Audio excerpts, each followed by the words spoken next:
நேயர்கள் அனைவருக்கும் வணக்கம். நான் இப்ப சொல்றது வந்து காது கொடுத்து மக்கள் நீங்க கேட்டீங்கன்னாக்க, தமிழகத்துல விடியல் காலம் வரும். விடியல் தர்றது வந்து வரேன்னு சொல்லி ஆட்சியை வந்து 60 வருஷமா இருட்டடிப்பு செஞ்சிருக்கிற மக்கள் வந்து அந்த கழகங்களுக்கு சொல்ற ஒரு பதிலு.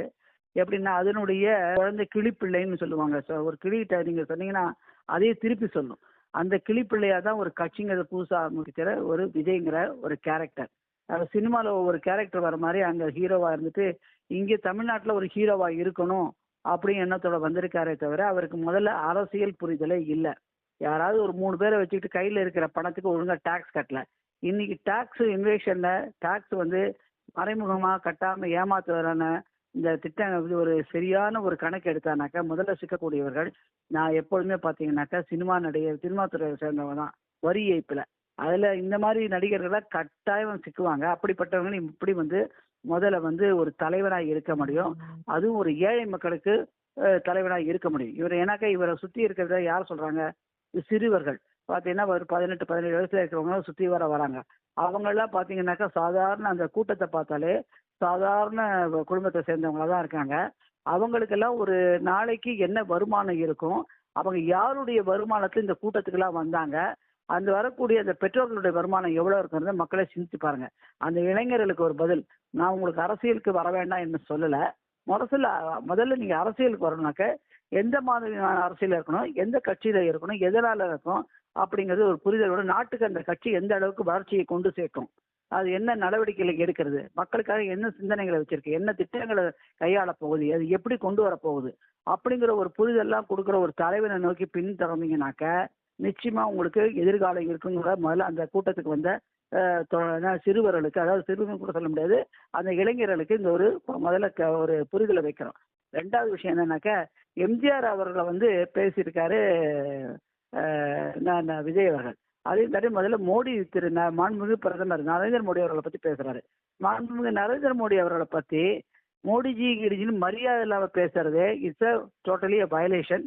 வயலேஷன் மட்டும் இல்ல, இதுனாக்கா இது ஒரு என்ன சொல்றதுனாக்கா டெஃபமேஷன் கேஸ் கூட போட முடியும். ஏன்னா மோடி என்பது ஒரு ஜாதி வகுப்பை சேர்ந்தது. அதுதான் இப்ப வந்து ராகுல் காந்தி சிக்கினாரு சுப்ரீம் கோர்ட்ல மன்னிப்பு கேளுங்கன்னு சொல்லி அந்த கேஸ்ல ஸ்டே வாங்கிட்டு உட்காந்துட்டு இருக்காரு. இது மாதிரி மோடிஜி அப்படி சொல்றது எல்லாமே முதல்ல அவமரியாதை. மாண்புமிகு பாரத பிரதமர், அவருக்கும் மாண்புமிகு பிரதமர் அந்த கூட்டத்தில் வந்த அத்தனை இளைஞர்களாகட்டும், பெரியவர்களாகட்டும், சிறியவர் யாரா இருந்தாலும் என்னை போன்றவர்களுக்கும் உங்களுக்கும் எல்லாருக்குமே அவர் மாண்புமிகு பாரத பிரதமர். அதாவது சேருக்கு முதல்ல மரியாதை கொடுக்கணும். தனி மனித தாக்குதல்ங்கிறது பிறந்ததுலேருந்தே முதல்ல ஆரம்பிக்கும் போது என்ன சொன்னாரு? நாங்கள் தனி மனித தாக்குதல் பண்ண மாட்டோம் அப்படிங்கிறத முதல் மாநாட்டில் சொன்னாரு. எங்களுடைய வழி தனி வழியா இருக்கணும். ஆனால் இன்னைக்கு நடந்த விஷயங்கள்லாம் பார்த்தீங்கன்னாக்க திரு நரேந்திர மோடி அவர்கள் தனி மனித தாக்குதல் மாதிரி, அதாவது ஒரு மோடிஜின்னு சொன்னதும் ஒரு முதலமைச்சர் ஒருத்தர் இருக்காரு. முதலமைச்சர் எனக்கு முதலமைச்சர் அதான் முதலமைச்சர் அந்த ஒரு நாற்காலிக்கு ஒரு மரியாதை கொடுக்கணும். அதை விட்டு அங்கிள் அப்படி இப்படின்னா கூட குழந்தைகள் கூப்பிடணும், ரோட்ல புரிதல் இல்லாத பச்சிலம் குழந்தைகள், அந்த மாதிரி நடந்தது டோட்டலி இம்மெச்சூர். இதை வந்து சில ஊடகங்கள் என்ன பேசுறாங்க, நான் அப்பான்னு சொன்ன திரு ஸ்டாலின் அவர்களுக்கு முதலமைச்சருக்கு ஒரே நிமிஷத்துல காலி பண்ணிட்டார் அந்த வேர்டனு. இது அசிங்கமா இல்லையா? அதை மாதிரி பேசுற ஊடகங்களுக்கு அவர் கேள்வி உங்களுக்கு அசிங்கமா இல்ல? நல்லதை சொல்லி தரணும். நீங்க அப்படி பேசுவதே வந்து என்ன சொல்றாங்கனாக்க, அப்ப உங்க கட்சியில இருக்கிறவங்களை பத்தி இந்த மாதிரி கூப்பிட்டாங்க. நாளைக்கு இன்னும் கொஞ்சம் காலங்கள்ல, இப்பொழுதும் விஜய் அவர்களுக்கு 50 வயசு இருக்கு, இன்னும் கொஞ்சம் காலங்கள்ல டேய் விஜய் அப்படின்னு கூப்பிட்டாங்கன்னா ஏத்துப்பாரு அவரு? சினிமால வந்து பண்றாங்க. சினிமாலேயே வந்து நீங்க பாத்தீங்கன்னா அது வந்து அரசியல் வாழ்க்கையில கொண்டு வந்து கலத்தாருனாக்க ஒரு சிறந்த அரசியல்வாதியா இருக்க மாட்டாங்க. இப்ப நரேந்திர மோடி அவர்கள் என்ன கேட்டாரு? கச்சத்தீ உண்மையிருக்கலாம், நீட்டு, இதை பத்தி எல்லாம் தான் மத்திய அரசு பாஜக வந்து எனக்கு சித்தாந்தத்துல எதிரின்னு சொன்னாரு. நீங்க முதல்ல பாஜகவோட சித்தாந்தம் என்னன்னு அவருக்கு தெரியுமா? அது முதல்ல ஒரு கேள்வி வைப்போம். நாளைக்கு தெம்பு திராணி இருந்தானாக்க அவருடைய ட்விட்டர் பேஜ்ல பாஜகவோட சித்தாந்தம் இதுக்கு எதிராக இருக்குன்னு சொல்லணும். இவருக்கு எதிராக இருந்தது என்ன நடந்தது? எனக்கு எதிராக இருந்ததுக்கு காரணம் என்னன்னாக்கா, இவர் ஜிஎஸ்டி வரி வைப்பு, ஒரு பெரிய விலை உயர்ந்த ஒரு காரை வாங்குறாரு, 4 சக்கர ஊர்தியை வந்து பாண்டிச்சேரியில வாங்குறாரு. அதுக்கு தமிழ்நாட்டில் இருக்கிற சட்ட விதிப்படி வரி கட்ட மாட்டேன்னு சொல்லி ஏய்ப்பு செய்து அதுக்கோசரம் அவங்களுக்கு வந்து தண்டனை வந்த போது உயர்நீதிமன்றத்தை நாடுறாரு. இப்படிப்பட்டவர் போயிட்டு இன்னிய அளவுக்கும் மாண்புமிகு பாரத பிரதமர் மீது ஏதாவது ஒரு குற்றச்சாட்டுகள், வேற விதமான ஊழல் குற்றச்சாட்டு, வேற விதமான குற்றச்சாட்டுகள் இருந்தா 14 வருட இப்ப 2014 இருந்து இன்னி வரைக்கும் 11 வருட ஆட்சிகள்ல இன்னைக்கு எதிர்கட்சிகள் தூங்கிக் கொண்டு இருக்க மாட்டார்கள். முக்கியமாக திமுக, காங்கிரஸ் 2 கட்சிகளும் வந்து சொல்லியா போட்டு தொடச்சி எடுத்துருவாங்க. அவங்களுக்கு ஒண்ணுமே கிடைக்காதனால தான் இன்னைக்கு பாத்தீங்கன்னாக்க தேவையில்லாம பீகார் செய்யறது தேர்தல் ஆணையம். ஆனா அதற்கும் திரு நரேந்திர மோடி அவர்களை பாரத பிரதமரை ஆளாக்குறாங்க. அந்த மாதிரிதான் இந்த விஜயும் இவருக்கு ஊழல் சிகரம். எப்போ ஒரு சின்ன ஒரு பால்ல சின்ன துளி விஷம் கலந்தாலும் விஷம் தான். அந்த பால் வந்து யூஸ்லெஸ் ஆயிடும், பயன்படுத்த முடியாது. அதே மாதிரி ஒரு வரி வைப்பு சேர்ந்த ஒரு குற்றவியல் பிறந்ததுக்கு அப்புறம் இவருடைய தோண்டில ரெய்டு வச்சானாக்க எவ்வளவு இவரோட கணக்கு வழக்குகள்லாம் எப்படி இருக்குங்கிறது தெரியும். ஏன்னா நீங்க பாத்தீங்கன்னா இன்னைக்கு முதல் மாநாடு, 2வது மாநில மாநாடு இவ்வளவுக்கு செலவழிக்கிறாங்க. இவ்வளவு செலவழிக்கிறதுக்கான கணக்குகள் என்ன? அது ஏன் ஓப்பன்ல போன தடவையும் வந்து ஓப்பன்ல ட்விட்டர்ல போடல, இந்த தடவை ஓப்பன்ல ட்விட்டர் போடல. யாரு இந்த சேரலுக்கு எவ்வளவு ரூபாய் செலவு, பந்தலுக்கு எவ்வளவு செலவு, இதெல்லாம் சொல்லுவாரா? ஏன்னா அத்தனையும் சில பேர் சொல்றாங்க அந்த கட்சியில் இருக்கிற ஒரு முக்கிய பிரமுகர் அவர் தன்னுடைய வசதிகள் இல்லாத அந்த பணத்தை வந்து கருப்பு பணத்தை வெள்ளை மாமக்கு அதுக்கு செலவழித்தார் என்றும் அதில் அவருக்கு முக்கியத்துவம் அளிக்கப்படவில்லை என்று வருத்தப்பட்டு கொண்டதாகவும் இன்னைக்கு தகவல் வருகிறது. அப்படின்னா இதுக்கெல்லாம் கணக்குகள் என்ன? இந்த அதனுடைய பொருளாதார ஒரு ஆடிட்டர் ஒருத்தர் இருக்காரு, அவர் பின்னாடியே நிற்கிறார் இந்த ஸ்டேஜ்ல. அவர் இன்னைக்கு அவருடைய ட்விட்டர் பக்கத்துல போடுவாரா எவ்வளவு செலவழிச்சது இந்த மாநாடுக்கு என்று? இதை தான் நாங்க சொல்றோம். யாரை பத்தி பேசுறதுன்னு ஒரு நெறிதல் வேணும். ஏன்னா சொல்லி கொடுக்க வேண்டியிருக்கு. சரிங்க, இன்னைக்கு பாஜக வந்து ஒரு தேசிய அளவில் மட்டும் இல்ல உலகளவில் இருக்கிற ஒரு பெருங்கட்சி. அந்த கட்சி வந்து இன்னைக்கு எத்தனை இடத்துல ஆட்சி புரியறதுன்னு அவருக்கே தெரியும். அவர் கேட்ட தெரியாது. ஏன்னா அவர் பாதி நாள் எழுந்துக்கிறது தூக்கத்துல லேட்டுங்கிறாங்க. அவ்வளவு இடத்துல ஆட்சி புரியுற ஒரு கட்சி வந்து இன்னைக்கு அதனுடைய வாக்கு சதவீதம் நான் டோட்டலா சொல்றேன், மற்ற மாநிலங்களை சேர்த்து 40க்கு மேல கையில் வச்சிருக்காங்க. இன்னைக்கு ஒரு களம் கூட, ஒரு தேர்தல் களம் கூட காணாத விஜய் அவர்கள் எப்படி பாஜகவை பற்றி பேசுவார்? அவருக்கு என்ன தகுதி இருக்குன்னு முதல்ல சொல்லட்டும். ஒரு தேர்தல இடைத்தேர்தலில் கூட அவர் ஏன் நிக்கல? விக்கிரவாண்டி இடைத்தேர்தலில் தன்னுடைய வாக்கு சதவீதத்தை ஏன் நிரூபிக்க முன் வரல? காரணம் என்ன? அவருக்கு ஒரு கால் வேறே அங்க கிடையாது. வேறு இருக்கிற மாதிரி ஒரு பிளாஸ்டிக் செடியை நட்டு வச்சுட்டு அதுல வச்சுட்டு மரம் வளர்ந்துருச்சு சொல்லி ஒரு கூக்குரல் போட்டுட்டு இருக்காரு. உண்மை தத்துவமே தான். இவ வளர்ந்த பிறகு தன்னுடைய நிலைமை இவ்வளவு வாக்கு சதவீதம் காட்டினதுக்கு பிறகு அவர் பாஜகவை கேள்வி கேட்கறது தகுதி. அது ஒரு மாநில கட்சி, இவர் அது ஒரு தேசிய கட்சி. அப்படி இருக்கும் பட்சத்தில் இவர் சொல்வதற்கு என்ன அருகதை இருக்குங்கிற ஒரு கேள்வியை பாஜக தொண்டர்களாகட்டும் பொதுஜனங்களை இன்னைக்கு விமர்சனம் வைக்கிறாங்க. அவர் பதில் சொல்ல முடியுமா என்று இவர் நடத்திய பேச்சு. அடுத்து கச்சத்தீவை பத்தி பேசுறதா நீங்க சொன்னீங்க. அதுவும் மத்திய அரசோட சப்ஜெக்ட் நீட் 3 பத்தி சொல்லுவோம். முதல்ல கச்சத்தீவு விவகாரம் எப்படி வந்தது என்று இவருக்கு தெரியுமா?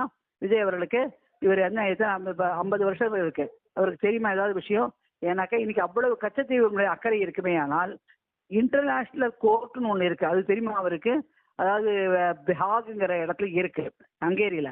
அந்த இடத்துல போய் ஒரு வழக்கை தொடர்ந்து இந்தியாவுக்கு சாதகமாக அந்த நிலப்பகுதியை திமுக வார்த்தை அந்த நிலப்பகுதியை மீட்டு வருவதற்கு இவர் ஏன் முயற்சி செய்யவில்லை? சட்ட ரீதியா செய்யலாமில்ல. இன்னைக்கு உட்காந்து மேடையில உட்காந்து பேசணும்னு திமுகவும் அதிமுக பேசின பேச்சே இன்னைக்கு அதிமுகல கூட அதிமுக முன்னாள் முதலமைச்சர் மறைந்த செல்வி ஜெயலலிதா அவர்கள் வழக்கு தொடுத்திருக்காங்க சுப்ரீம் கோர்ட்ல. அது நிலுவையில் இருக்கு. சரி, அந்த ஒரு முயற்சியில ஒரு மனுவை தாக்கல் செய்தால் தன்னை இணைச்சிக்கிறதுக்கு இல்ல இது என்ன ஒரு பொழுதுபோக்கு நாடகமாக ஏறிக்கொண்டு அத்தனை பேரை பார்த்துட்டு நான் இது பேசுறேன் அரைச்சமாவே அரைக்கிறதுக்கு இவர் ஏன் வருவானே? இந்த அரசியல் கட்சி தேவையே இல்லை. இவர் என்ன செய்ய போறாரு? இவருடைய புதிய சித்தாந்தம் என்ன? இளைஞர்களுக்கு என்னென்ன வேலை வாய்ப்பு திட்டம் வச்சிருக்காரு? இளைஞர்களுக்கு படிப்பு வசதிகளுக்கு மேல கொண்டு வச்சிருக்காரு. பெண்களுக்கு தனியான தொழில் முனைவோரம் ஆக்குவதற்கு என்ன வச்சிருக்காரு? இப்படி இல்ல ஏதாவது ஒண்ணு பேசினாரா? போன மாநாடு இந்த மாநாடு, போன மாநாடுல பெரியார் கொலையினாரு, இந்த மாநாடுல அண்ணா எம்ஜிஆர் இருக்கிறாரு. அவருக்கு அவருடைய இடம் எங்க இருக்கிறதுன்னு இப்ப தெரியல அரசியல்ல. அப்படிங்கிற பட்சத்துல இங்க கொஞ்சம் வாங்கு அங்க கொஞ்சம் வாங்கு அப்படி ஒவ்வொரு மாநில மாநாடு நடத்துற மாத்தி பேசுறாரு. இதுதான் அவருடைய நிலைமை. அதையும் தாண்டி என்ன சொல் நீட்டை பத்தி அவருக்கு என்ன தெரியும்? இன்னைக்கு இவர் வந்து ஒரு ஏழை மாணவர்களை கூட்டு சந்திக்கணும்னா கூட அவங்க வீட்டுக்கு இவர் போறதில்லை.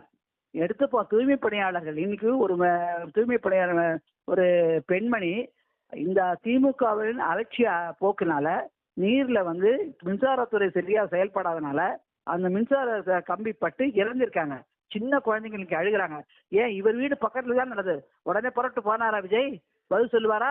கேட்டா இவருக்கு கூட்டத்துல என்னங்க செக்யூரிட்டியை பாக்குறவங்க கூட்டத்தை கண்ட அஜித் அவர்கள் எப்படி தலைவர்களாக இருக்க முடியும்? ஆனா இன்னைக்கு இவர் குறிப்பிட்ட மாண்புமிகு பாரத பிரதமர் இருக்கும் அந்த பாஜக கட்சியிலிருந்து அந்த தமிழகத்தை சேர்ந்த முன்னாள் 2 மாநிலங்களுக்கு முன்னாள் ஆளுநராக இருந்த டாக்டர் திருமதி தமிழிசை தமிழிசை சவுந்தரராஜன் அவர்கள் நேர்ல போய் பார்த்துட்டு வந்திருக்காங்க. இதோ ஒரு தன்னால முடிஞ்ச ஒரு தொகையை கொடுத்துட்டு வந்திருக்காங்க. இன்னைக்கு தாவேகா என்ன செஞ்சது? அஜித்குமார் வீட்டுக்கு எப்ப போனாரு? அதே மாதிரி பரந்தூருக்கு எப்ப போனாரு? இவர் எப்படி மக்கள் தலைவரா இருக்கணும், இப்படி அரசியல் இருக்கணும் எதிர்பார்க்க மற்ற கட்சியை பத்தி எப்படி கமெண்ட் அடிப்பாரு பாஜக பத்தி? இன்னைக்கு பாஜக உடனே செஞ்சிருக்க செஞ்சாரா? பதில் சொல்லுவாரா? இன்னைக்கு அந்த பெண்மணிகள் நடந்ததோ, இன்னைக்கு வேலூர்ல நடக்கிற ஒரு பிரச்சனையோ உடனே பாஜகவின் முன்னாலே மாநில தலைவராகட்டும், இந்நாளை மாநில தலைவராகட்டும் உடனே தகவல் போடுறாங்க, கண்டனம் தெரிவிக்கிறாங்க, ஆர்ப்பாட்டம் நடத்துறாங்க. நீங்க என்ன பண்ணிக்கிட்டு இருக்கீங்க? இன்னைக்கு எந்த இடத்துல இருக்கீங்க? ஷூட்டிங்ல எந்த ரூம்ல இருக்கீங்க? வீட்டுல தூங்குனீங்களா? இருக்கீங்களா? தெரியுமா? பதில் சொல்வாரா தாவேகா அவருடைய தலைவர்னு சொல்ற விஜய் அவர்கள்? அடுத்தது பாத்தீங்கன்னாக்க இந்த நீட் விவகாரத்தினால பலன் அடைஞ்ச ஏழை குடும்பத்தை, கிராமத்தில் இருக்கும் ஏழை குடும்பத்தை சேர்ந்த ஒரு பெண்மணி டாக்டர் ஆகலாம் பல பேட்டிகள் நம்ம பாக்குறோம். இவர் அதை பார்க்கலையா? இவர் படிக்கலையா? பேப்பர்லாம் படிக்கிறது இல்லையா? இல்ல அவர் சுத்தி இருக்கிறவங்க சொல்லிக் கொடுக்கறது இல்லையா? 3-4 பேரை வச்சிட்டு இருக்காரு ஆலோசகரா, அவங்க சொல்லிக் கொடுக்கறது இல்லையா?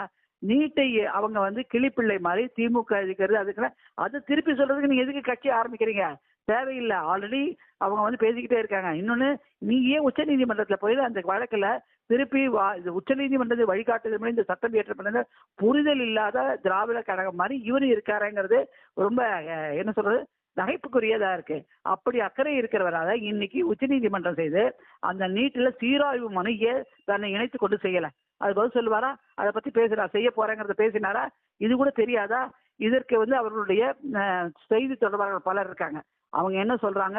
பேசினதே பேசுறாருனாக்க வேற என்னங்க பிரச்சனை தமிழகத்துல இருக்கு? தமிழகத்துல பிரச்சனைகளே தமிழகத்துல பாத்தீங்கன்னாக்க மேல் படிப்பிற்கு வசதி இல்லாத பெண்கள், ஆண்கள், சிறுவர்கள், சிறுமிகள் பள்ளிக்கூடம் சரியா இல்லை கட்டி கொடுக்க. ஏன் அந்த மாதிரி இந்த காசை வச்சு ஒரு 10 பள்ளிக்கூடம் கட்டி கொடுத்து ஃப்ரீயா படிக்க வைக்கிறாரா? ஆனா அவர் ஆரம்பிச்சு நடத்துற பள்ளியில ஹிந்தியை எதிர்ப்பு தெரிவிச்சு ஹிந்தியை சொல்லிக் கொடுத்து அங்க வசூல் பண்றாங்க. இதுதான் இவர் நடத்துவது. அதாவது உள்ளே வெளியே நாடகம். அதுதான் உள்ள ஒண்ணு வெளியில ஒண்ணு. இது நீங்க இப்ப கேட்ட பாரத பிரதமரை பத்தி கல்வித்துறைக்கு கொடுக்குற அந்த தொகையை கூட சரியா சென்று அடையவில்லை. இவர் பணக்காரையே பட்டியலில் சேர்ந்த மக்களுக்கு தனியாக ஒரு பள்ளியோ காலேஜோ ஆரம்பிக்கல, இல்ல கல்லூரி நிறுவனங்கள் ஏன் ஆரம்பிக்கல? பதில் சொல்லுவாரா? சொல்ல மாட்டாரு. ஏன்னாக்க அதெல்லாம் செலவழிச்சா காசு தன்னுடைய போகும். யாராவது ஓசியில குளிர்காயமா, யாராவது ஓசியில பணம் கொடுத்தா மாநாடு நடத்திட்டு நான் நடத்தியதேன் பாருங்க அப்படின்னு ஒரு ஷோ டிராமா நடத்தலாம். ஒரு சின்ன குட்டி சீரியல் மாதிரி சின்ன துறை சினிமா துறை மாதிரி காட்டிட்டு போலான்னு தான் நடத்தியிருக்காருங்கிறது எங்களுடைய கருத்து.